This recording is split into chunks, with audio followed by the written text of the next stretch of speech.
pressure of it now with Leicester, because how many points were they in front of Man United and you know, before, and they just caught them up. And they were 14 points clear at their furthest. That's what it was. And so you think to yourself, now the momentum is with United. Man United, like that, David De Gea seems to do everything he can to try and even it up.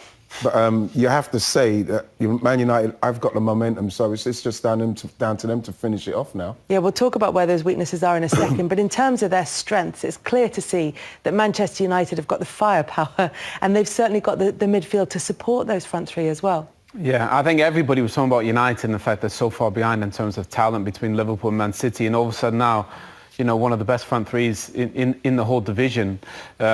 Pogba looks a different player with Bruno Fernandes. Obviously now Nemanja Matic is the one we saw at Chelsea. In the balance of that front six, he's pretty much played that six, that, you know, between the front three and that midfield three, pretty much every game. So I think Ole's found his team that works, and I think with the injuries that Leicester have, especially in the back four, I think it's too much for Leicester. I feel for Brendan. I'm with Wright. You know, they've had such an outstanding season, but you know, those injuries that they've had in the back and suspensions, terrible time for them to have such a dip in form. And I think the momentum's with United, and I think they finish the job. But don't you think, though, when you look at United and you get to that back centre pairing and the goalkeeper, the confidence, I think that Leicester can get at them. Vardy's going to be licking his lips, really, isn't he? Because in terms of with his pace, you know, against Lindelof and Maguire, I think he's top scorer in the division. It's probably going to stay that way. So I think Jamie Vardy gets some chances, but I think with the front three from United, they're going to score some goals. Yeah. What's interesting with United, I've found, is that he seems to have settled on his best 11,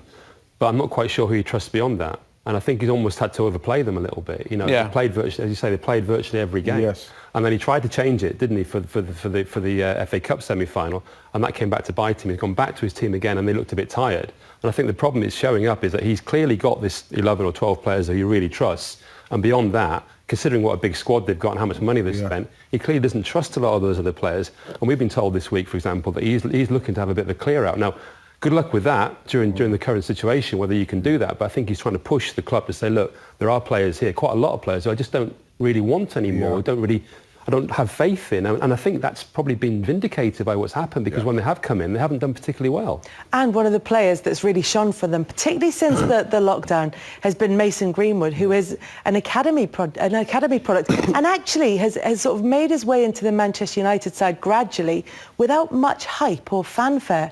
No, he didn't come like when we saw Marcus Rashford come. He was scoring goals. He's just scoring goals in Europe, scoring goals against Arsenal. But the hype behind this guy has been going since he's been in the youth team. Everybody who's got anything to say about Mason Greenwood has said he will make it to the first team. He will be the next big thing out of the Man United academy. This goal was magnificent. I thought he was going to. Look at that. He's just got everything in respect of a goal scorer, a front man, and like, if you had to pay for that kind of ability now, what's come through there, what's that going to cost you? That's going to cost you 50, 60 million now. He's got, 10 goals in the Premier League, you know, alongside Rashford with his 20-odd and Martial with his 20-odd. Now, with people talking about, can they replace that? Oh, they didn't replace Lukaku. Look at that. You know, 50 goals between them three now. Amazing. Yeah, I think he's... The word that comes to mind when I see Mason Greenwood is a natural. He's just a natural finisher. And I think if there's a chance that falls to anyone in the game to get them into the Champions League, I think if Ole could wish it went to anyone, it's to Mason Greenwood. As good as Marcus Rashford is, as good as Martial, as good as Fernandes and Pogba are, if you get a chance, you want to fall to him, because he never rushes. You look at all the young players, when they're getting those key moments, sometimes they're too fast, aren't they, right? Or they're too quick. Mason Greenwood is calm. He's cool as ice. And with both feet, I mean, he takes corners with one foot, he takes pens with the other. I haven't seen a kid as naturally gifted as Mason Greenwood in a long time. No, he's been a really exciting player to watch, particularly since lockdown. It seems to have, I don't know, been his time to shine. On the other hand, the spotlight has fallen on David De Gea for very different reasons. Do you think there's a question mark in Ole Gunnar Solskjaer's mind as to whether he should start him? Maybe, I'm talking about Dean Henderson coming back, but also about maybe even playing Sergio Romero. I think it's interesting that Solskjaer tried to close the stories down during the week and said, I'm not going to have this as a David De Gea press conference, which to me said that he's probably going to stick with him for the rest of this season anyway, just to try and not make that a story. I think if they leave him out again, without being too cynical, the value suffers, of the player. There's only one more game to go in the Premier League. What will be interesting to see what they do in the Europa League, for example, when they go forward with that. But clearly, I mean, I've thought for some time, it's easy to say this now, that he's not been the player he was. I think it's interesting watching these behind closed doors games. You see which goalkeepers command their areas much more, who's vocal, who's talking to their players. He says nothing. He says absolutely nothing. I was at the Tottenham-Manchester United game at the start, and I was so surprised at how vocal Lloris was and how much he commanded. He's the captain, I know, as well, but he says a lot. Yeah. He's talking. David De Gea didn't say anything to his teammates. He didn't say anything at all. I thought there's no sense of presence there, or it doesn't seem to have the presence that you need to have nowadays in modern football. Alisson's got presence and talks quite a lot. Yeah. And also we know about the kind of distribution issue. He's not quite as good as Alisson or Edison, but it's just that sense of presence, I think. I just don't think he commands his area and commands the team the way that other goalkeepers do.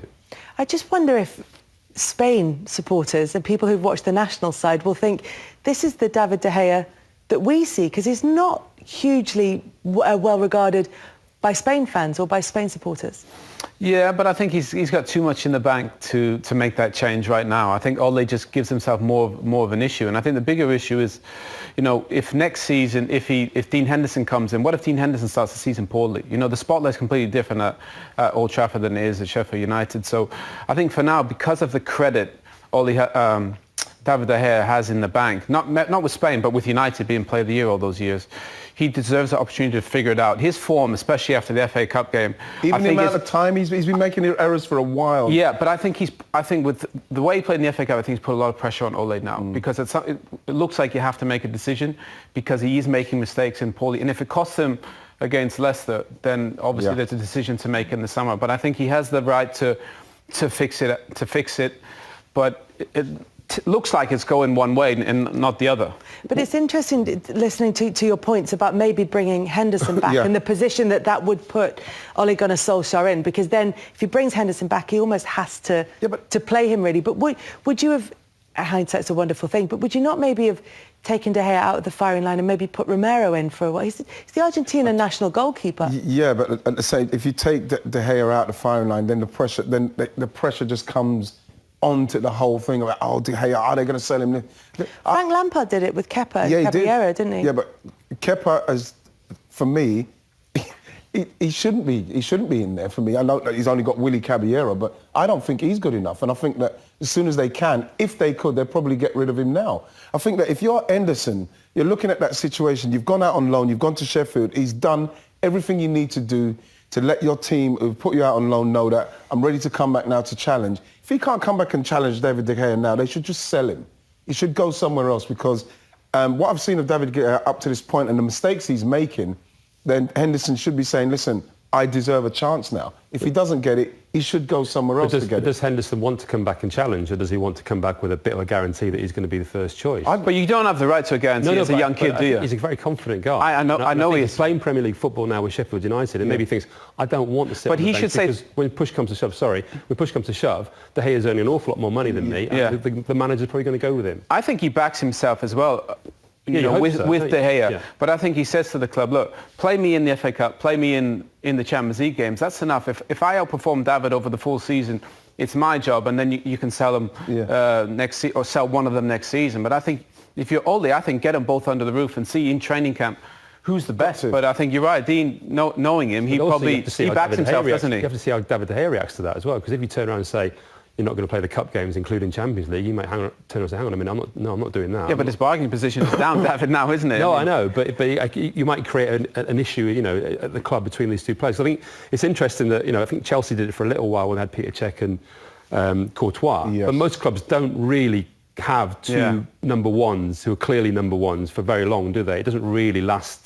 You like the theory of it. You think that's quite a good idea to have two really good goalkeepers who are going to go for it. Liverpool suffered a bit, obviously, because they couldn't kind of make up their mind between Mignolet and Karius for a while. And I think that creates an uncertainty around the team a bit. I think you need to sort of know who is the number one in goal. I think the only issue I have with it is, if Dean comes in as good as he is, and he makes a couple of mistakes in September, all of a sudden you've lost David and you've lost Dean. And then I think it becomes an even bigger issue, and that will fall back on Ole in terms of... He has made mistakes this season. He has. The thing about it is... mistakes aren't as in focus as they are at Manchester But United. what needs to be done is that David De Gea does need to know that he's going to get pushed. So if you do bring in Henderson, and let's say he does make a few mistakes, then you can go back to David De Gea, and then hopefully he won't make the mistakes. But the fact is, he does need to be pushed. Otherwise, what's Henderson doing? What's he doing? What about him? Why shouldn't he want to be Manchester United's number one and earn 350 a week? The point is David De Gea is the highest paid player at Manchester United at the moment. Obviously, Alexis Sanchez earns more money, but David De Gea is the highest paid player.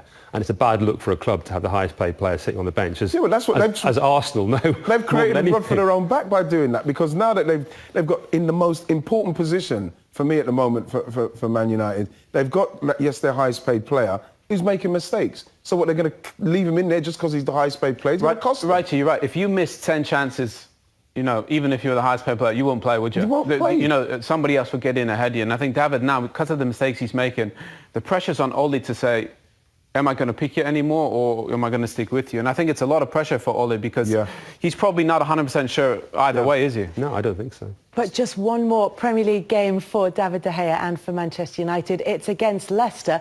We can hear from his opposite number, Kasper Schmeichel. It was victory to the top four.